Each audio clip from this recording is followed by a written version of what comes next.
Bienvenue sur Africa 24 dans cette nouvelle édition du QG Weekend. Au sommaire de l'actualité, un nouveau bras de fer entre pouvoir et opposition en République démocratique du Congo. Les autorités provinciales de Kinshasa ont décidé de maintenir l'interdiction de manifester dans la capitale congolaise samedi. L'opposition a prévu un nouveau rassemblement le 19 novembre. En Guinée, les autorités visent une meilleure diversification de l'économie nationale. Une vaste campagne de valorisation de la culture de l'anacarde a été lancée partout dans le pays. Des semences ont même été offertes aux agriculteurs pour faciliter cette activité. Les réfugiés nigérians sont toujours nombreux au Tchad.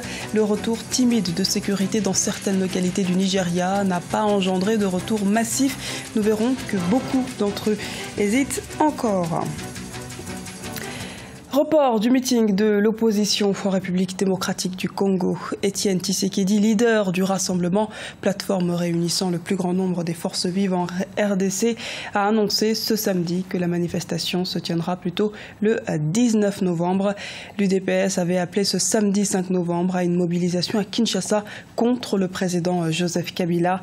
Le rassemblement a été interdit par les autorités. Le gouvernement a pris la mesure d'interdire les manifestations publiques après les heures entre les forces de l'ordre et des protestataires qui avaient fait 53 victimes les 19 et 20 septembre. Jacques Amboka, notre correspondant en République démocratique du Congo, nous fait le point sur la situation. Le rassemblement des forces politiques et sociales acquises au changement projette un meeting le 19 novembre 2016. Une décision rendue publique le samedi 5 novembre après la réunion organisée par le Conseil des sages dirigé par son président Étienne Tshisekedi. Le rassemblement de l'opposition qui a prévu la tenue d'un meeting le samedi 5 novembre à Kinshasa a stigmatisé les comportements des forces de l'ordre déployées dans plusieurs coins de la ville, notamment au boulevard Triomphal, où elle a réussi à empêcher le meeting de l'opposition. Pour les rassemblements de l'opposition, le pouvoir est en train de multiplier les actes d'atteinte à la liberté des manifestations garantis par la Constitution.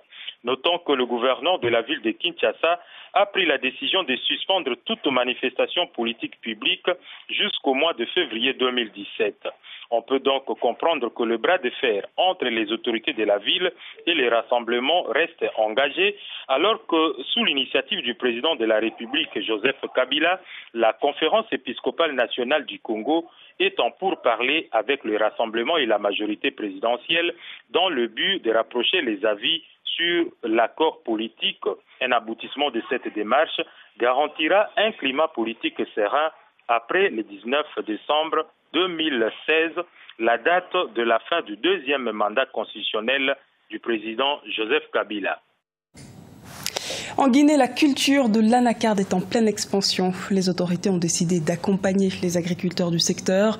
L'ambition est ici de diversifier l'économie nationale. Reportage en Guinée de notre correspondant Emmanuel Milimono. La culture de l'anacarde est rentable selon Cabinet Beriti. Ce jeune fait partie de ceux qui se sont lancés dans cette activité bien avant que l'État ne décide de la promouvoir. Entreprenant, il a réussi à découvrir le trésor caché de cette plante au fil des années et a peu à peu agrandi sa surface cultivée. L'anacarde lui rapporte des revenus qui lui permettent d'assurer son autonomie financière. C'est presque 5 hectares et demi. Chaque année du moins, quand on récolte, on peut trouver au moins 6 sacs et demi à l'heure là. Vraiment quand même, d'abord c'est rentable. Je crois que l'année prochaine, comme le gouvernement commence à mettre les choses en valeur, et je crois bien que ça sera plus profitable encore. Quand on vend, il faut imaginer, 1 kilo, l'année passée c'était 10 000 francs. Un sac c'est 100 kilos. Donc ce qui veut dire que un sac ça vaut, c'est 1 million. Ouais. Donc 6 sacs ça fait 6 millions.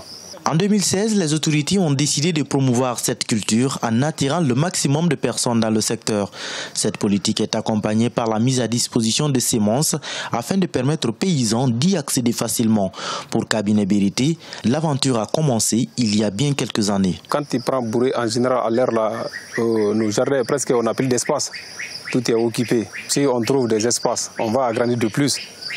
Et de nous aider encore d'avoir des produits qui puissent nous emporter pour que les arbres se reproduisent de plus encore. Comme Cabinet Birité, de nombreux jeunes se battent en Guinée dans le domaine agricole. Cette activité offre un revenu et une occupation presque à temps plein avec une rentabilité économique assez garantie. Si l'État a décidé de promouvoir l'anacarde, c'est bien pour sa valeur actuelle sur le marché local et international. Cabinet Birité l'a compris dès le début et en a fait son activité principale.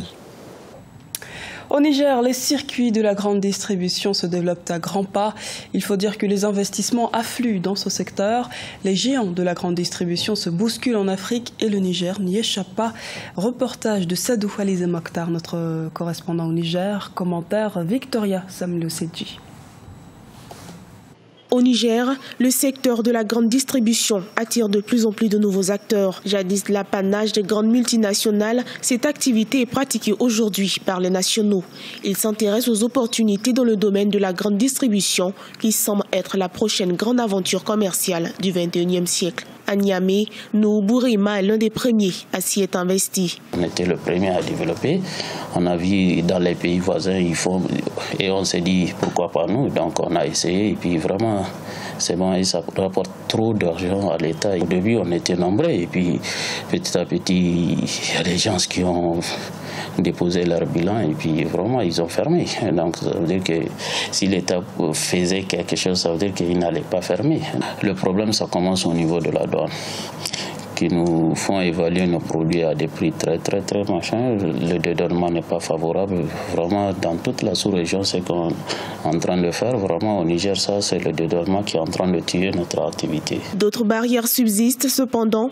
Difficulté à obtenir les autorisations administratives, mais aussi les facteurs énergétiques qui ralentissent le développement du secteur. Les pouvoirs publics semblent néanmoins décidés à y remédier. Aujourd'hui, même pour créer une société, ils ont facilité la création de la société à travers la mise en place de la maison de l'entreprise où tu peux faire toutes les formalités en un seul lieu et en un temps record. En plus de ça, même le capital de la constitution d'une société a été réduite de 1 million, maintenant c'est ramené à 100 000. À 100 000, tu peux ouvrir une société, une salle. L'essor de la grande distribution au Niger dépend de plusieurs facteurs, dont l'allègement des conditions fiscales. Aussi, la chaîne logistique et d'approvisionnement constituent les principaux défis à ce sous-secteur pour le Niger, pays enclavé. Ils sont toujours nombreux les réfugiés nigérians de Boko Haram au Tchad. Malgré le retour timide de sécurité dans certaines localités du Nigeria, les déplacés qui ont trouvé refuge au Tchad sont toujours marqués par la perte de leurs proches. Si certains regagnent leur localité, d'autres hésitent encore, comme nous l'explique Idelet Mirabel Bissou. Des milliers de réfugiés nigérians continuent de vivre dans des camps de fortune au Tchad 2 ans après avoir échappé au raid de Boko Haram. Boko Haram a essayé d'établir un État islamique dans le nord-est du Nigeria. Awali, un réfugié nigérian vivant au Tchad, gagne environ $10 par semaine dans la vente de poissons. Cet argent lui permet d'aider sa famille et de compléter les rations alimentaires fournies par les agences d'aide. C'était vers 4 heures du matin ce jour-là et je me demandais pourquoi mon père n'était pas revenu de ses prières du matin. Je me rappelle avoir entendu des coups de feu. Boko Haram avait attaqué ma ville et tué mon père. Les années de conflit menées par Boko Haram pour établir un État islamique dans le nord-est du Nigeria ont déplacé plus de 2 millions de personnes et forcé des milliers de personnes à fuir vers le Cameroun voisin, le Niger et le Tchad. C'est très difficile quand j'étais à la recherche de ma mère. Je ne savais pas quoi faire, je me sentais impuissante. Nous sommes restés longtemps sans nouvelles d'elle avant de la revoir dans ce camp. Boko Haram, qui commençait à prendre le contrôle dans le nord-est du Nigeria, a été repoussé vers sa base dans la vaste forêt de Sambisa. Bien que certaines personnes aient commencé à regagner leur ville et leur village dévastés, de nombreux réfugiés hésitent encore à rentrer chez eux à cause de la menace persistante d'attaques. Le conflit a séparé environ 20 000 enfants de leurs parents. 5 000 ont depuis pu rejoindre leur famille. C'était le journal de la rédaction. Merci de nous avoir suivis. Retrouvez dans un instant une nouvelle édition de l'actualité sur Africa 24.